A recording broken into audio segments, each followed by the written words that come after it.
All right, so for today's lesson, 5.2 is a little bit different because instead of doing a variety of different types of conditional probabilities, we're going to look at one specific type and some variations on that specific type.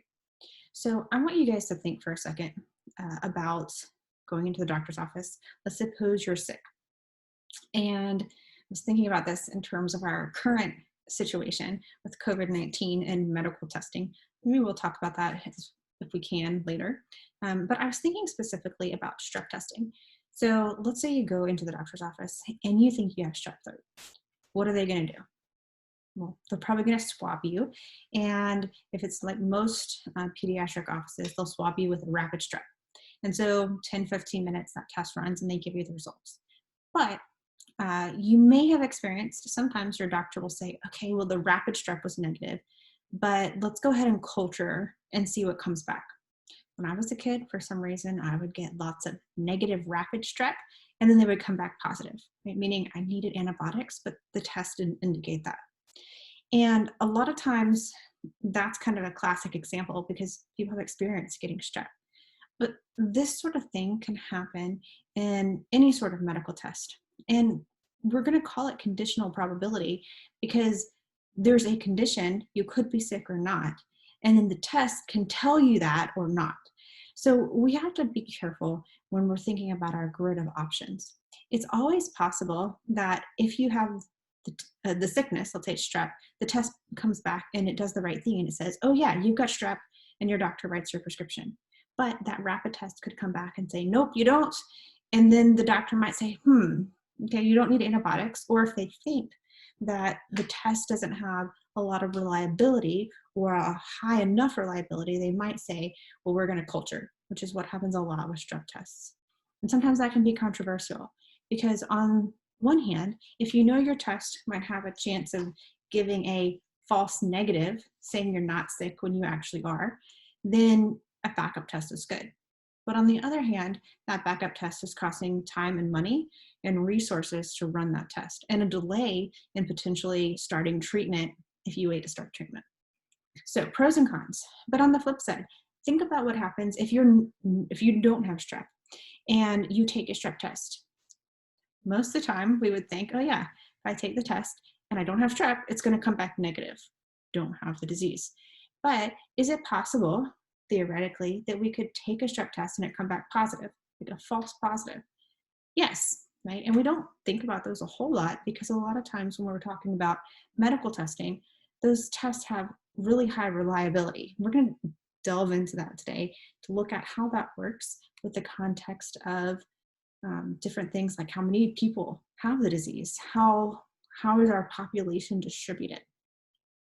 So let's start by taking a look at this grid. So this grid gives us 4 different options. And what we're going to say is any situation we look at can fall into these 4. So I want you to focus on the first column. So hopefully you can kind of see as I'm circling this with my cursor, but we're looking at the true positives and the false negatives. So let's first of all say that someone has the disease. That's going to be our first column. If someone has the disease, the test could come up positive. That's our first row. You could get a positive and you have a disease. You diagnosed correctly in that case, in this box. Then let's say you have the disease, you're in that first column, but your test is negative. So you test negative, but you do have the disease. That's an incorrect diagnosis. You don't really want to be in the false negative case because then you might not get the medication prescribed. Let's think about on our second column. On our second column, we're going to think about people who don't have the disease. So if you don't have a disease, you should test negative. That's actually the true negatives down here. People who test negative and do not have a disease. That's a check. But then people who test positive but do not have the disease, that's a false positive. Now, downsides of false positives, think about our current case with the strep. If you think about the strep, if someone's told, oh, you have strep, but then they actually don't and they're treated, well, they're not necessarily ever going to know that unless you cultured and the culture came back differently. But think about in that case, you're prescribing antibiotics that aren't needed. Think about in COVID-19 scenario. What if someone took a test and they got a false positive? That would create a huge amount of stress, panic, quarantine, right? It's really important for us to understand how likely it is to get a false positive or a false negative, right? If that probability is kind of high, then we maybe want to look at what we can do to make our test better, or look at who we're testing and make sure we're testing the appropriate groups. So this gets a little bit tricky. The question so far.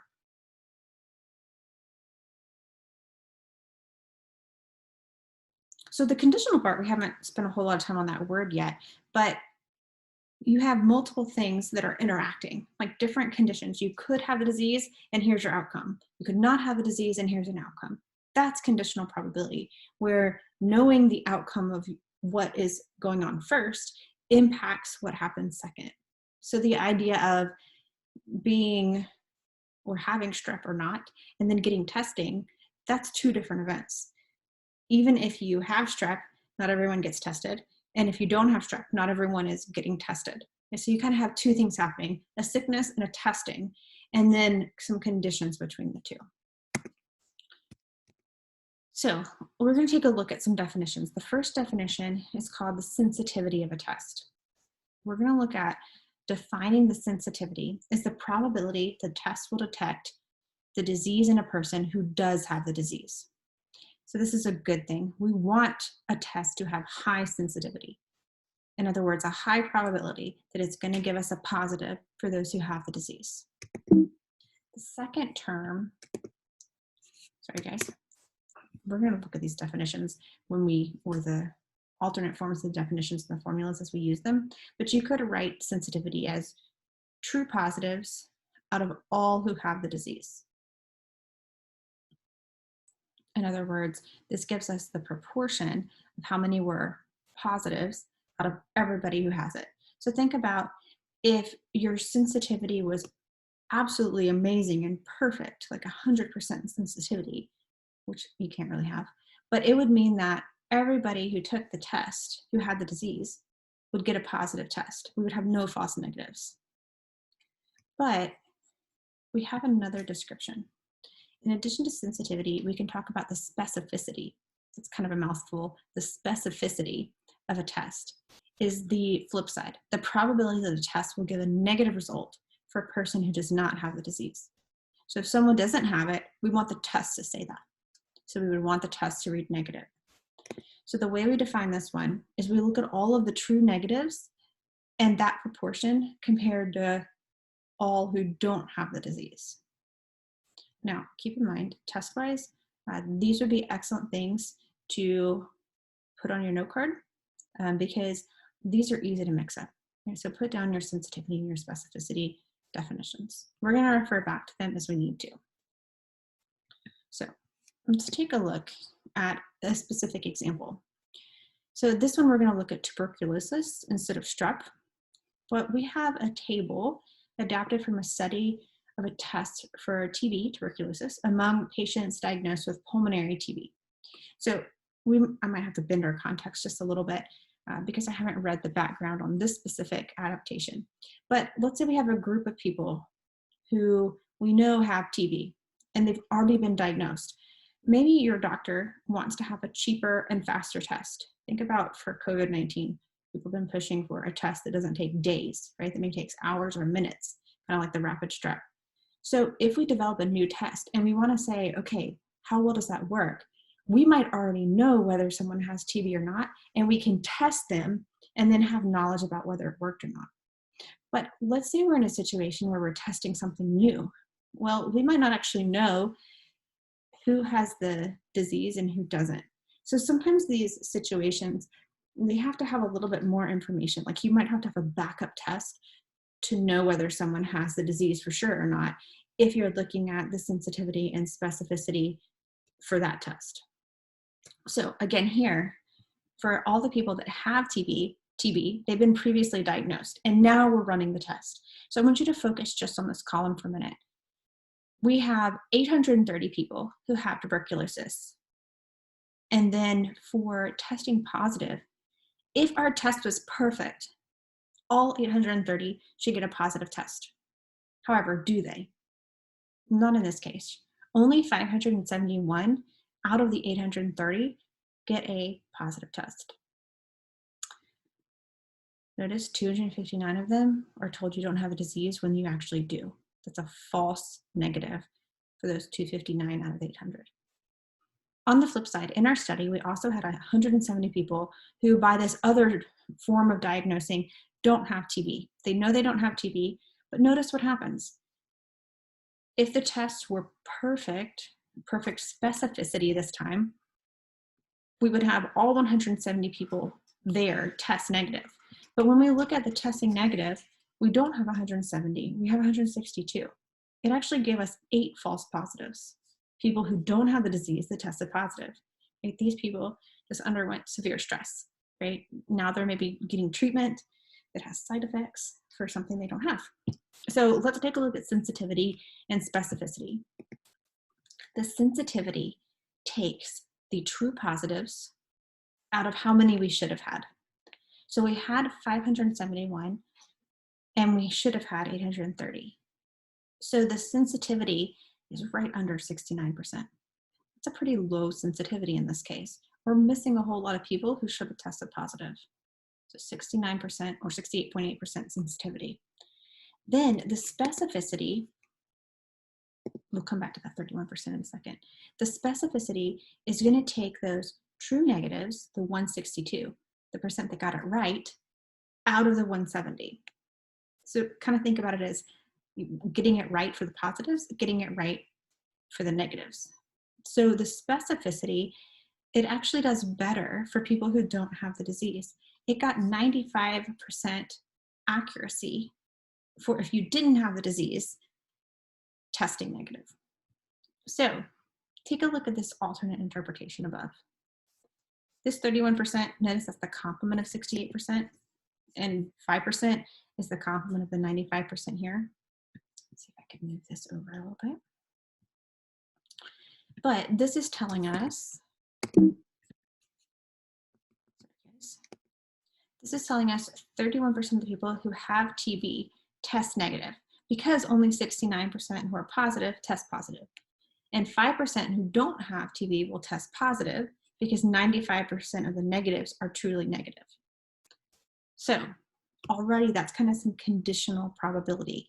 And you know you're in conditional probability when instead of looking at a grand total, you have this division by subgroups. In other words, I'm starting to look at these rows and columns and say, oh, suppose you have TB, what are the chances that you're positive? Or suppose you don't, what are the chances that you're negative?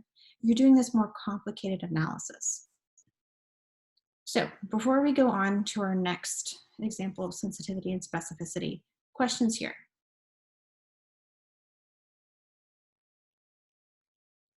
Okay, so let's take a look at this next one. This one we're going backwards a little bit. So suppose a certain test has a sensitivity of 93%. If 450 people who have the disease take this test, meaning if the tests were perfect, all 450 should be getting a positive reading. How many will test positive?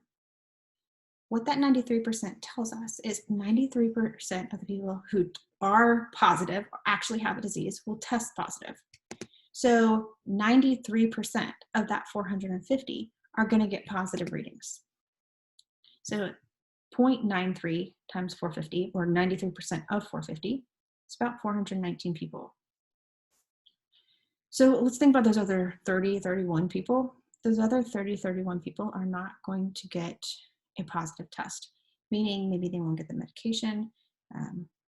So they're kind of left out. So we want a high sensitivity. Let's take a look at our next one.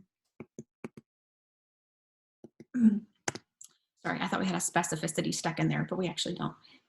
The next place we're going is prevalence. Now, the prevalence of a disease has to do with how much of the population has the disease in general. So let's think about strep throat. If we think about the prevalence of strep throat, it's not a rare disease, but at any point in time, especially if it's not like cold and flu season and strep isn't going around and making its rounds in the schools, there's probably a low percent of people who have strep at any given point in time. Now, let's think about something like tuberculosis. That would also be pretty low, right? If we think about our current situation with COVID-19, it's probably pretty low overall, but our prevalence might be different than another country's, right? Another country has a different population, might have a higher percent of their entire country affected. Now, a lot of times when we talk about medical testing, sometimes the prevalence gets overshadowed. And it turns out that the prevalence can really influence how you interpret your sensitivity and specificity. So let's do an example. We'll talk not only about prevalence, but we'll talk about this positive predictive value. Let's see if I can move these pictures again. But the positive predictive value, or the PPV, is different than the sensitivity or the specificity. We're going to use those numbers, but what it tells us is the probability that a person in the population who tests positive actually has the disease. So think about when we were talking sensitivity. Sensitivity is the percent of people who are positive are going to get a positive test. Well, here's the problem. If you go take a test, you don't know if you're positive or not, right? You don't know if you have the disease or not. That's why you're taking the test. So you don't have this secondary test that confirms, kind of like we're dealing with in the first situation. So what this one is saying, the PPV, is saying, well, if I go in and I take a strep test and I get a positive, what's the chances that I have the disease? And we would like to say, well, gosh, we really want that to be big, right? Because if you are a random person and you take the test and it tells you positive, it'd be kind of bad if you were negative, right? A high PPV is good. So let's take a look at how we calculate the PPV. What we do is we take a look at the true positives out of all of the positives.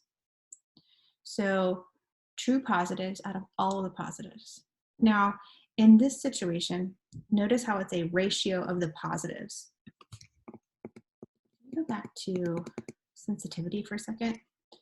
Sensitivity and specificity talk about the positives out of people who have the disease, where in this case, it's the true positives out of all of the positives. So it's calculating a different ratio. Again, really easy to mix these up though. Paired with PPV is the NPV, a negative predictive value. So an NPV is the probability that a person who tests negative, in fact, does not have the disease. So think about if you go to the doctor and you're getting a test for strep.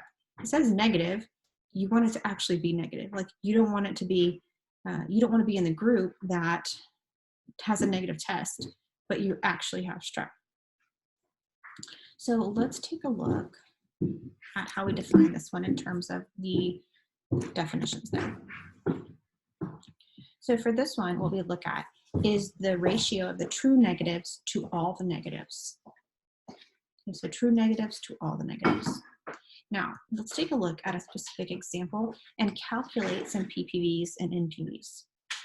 What we're going to look at in this one is contrasting, got some windows that popped up here, contrasting a situation with two different prevalence rates. So in this case, we're going to look at injection drug use and hepatitis C. So if you look at studies, being a drug user with injectable drugs is the most important risk factor for hepatitis C, with the idea being people who inject drugs are at a much, much higher risk for hepatitis C than the general population. So 2 studies were done using a hep C test with 90% sensitivity and specificity. When you see this 90% sensitivity and specificity, they mean 90% sensitivity, 90% specificity. Both of them are 90%. So we're going to use the same test. It's 90%, sometimes we'll say 90% accurate when the 2 numbers match up. And we're going to test in both population groups. One test involved a group that represents the overall US population, which has a hep C prevalence of about 2%. A prevalence of 2% is saying 2% of the general public have it. It's relatively not common. But when we look at the group of injection drug users, the prevalence is 57%, a much, much higher prevalence. So what we're going to do is take a look at the tables below. So why don't you just look at the table for a second, and then we'll try to break it down.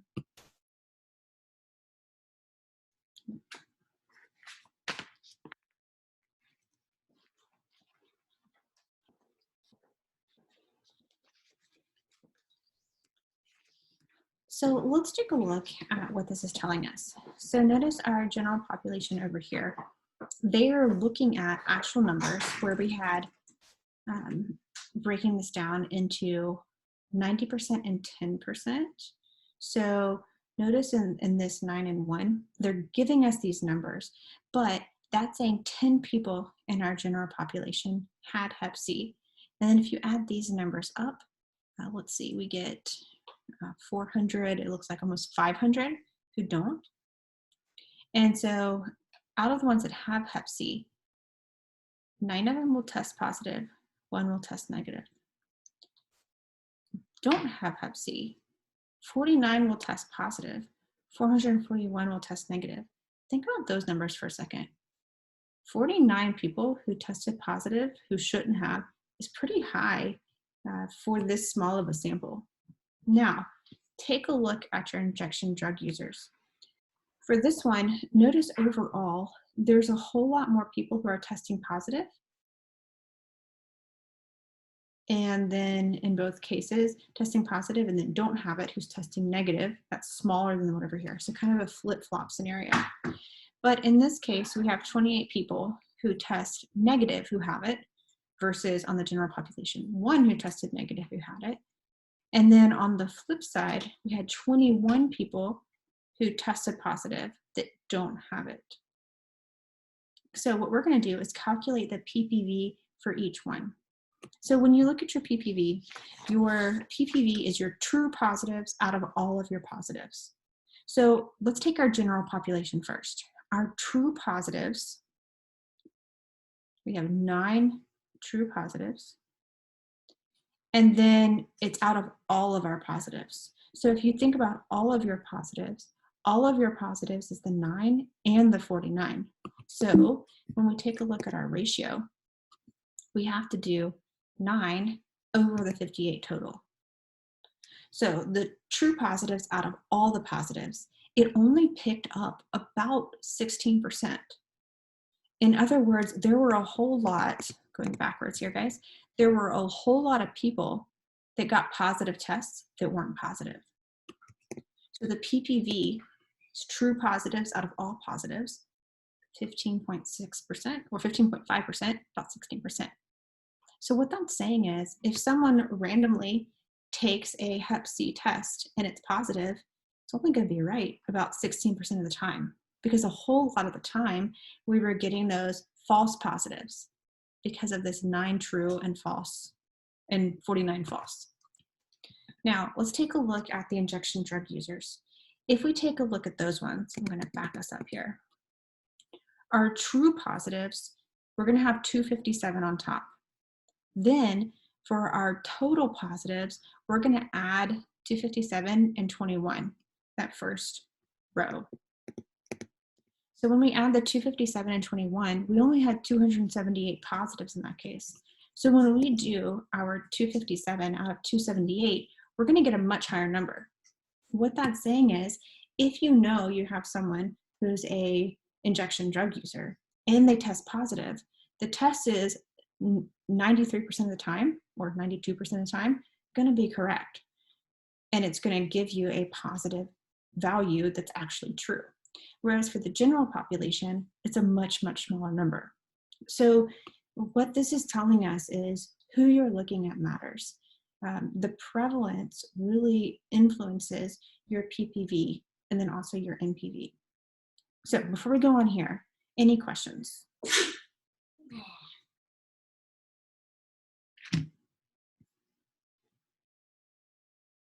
All right, so let me look. I think we're going to do NPV here. No, let's actually stop for a second. And what I want you to do is I want you to calculate the NPV in this case. I think sorry, I'm looking ahead to see. No, they didn't do it, I don't believe, for this example. So I want you to do NPV for the general population, NPV for the injection drug use. What we're actually going to do is I'm going to give you a few minutes to do that and then also take a break. I actually need to move locations for where I need to record here in the next few minutes. And then we'll come back in, let's come back right at 1 o'clock and we'll take a look at the NPVs and then continue on. So that'll give you a few minutes to calculate those NPVs, take a really quick break, and then log back in. I'll have it set back up in a couple minutes and then we will resume. Any questions before we do that? All right, guys, so just click the same link. I'll go ahead and end our meeting. That'll also keep Zoom from booting us out here. I can exit out of here.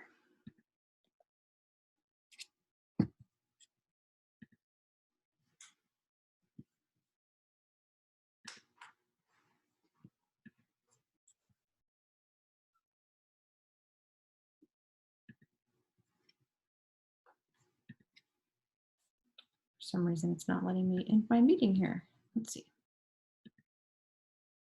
All right, guys, so I will see you guys in a few minutes.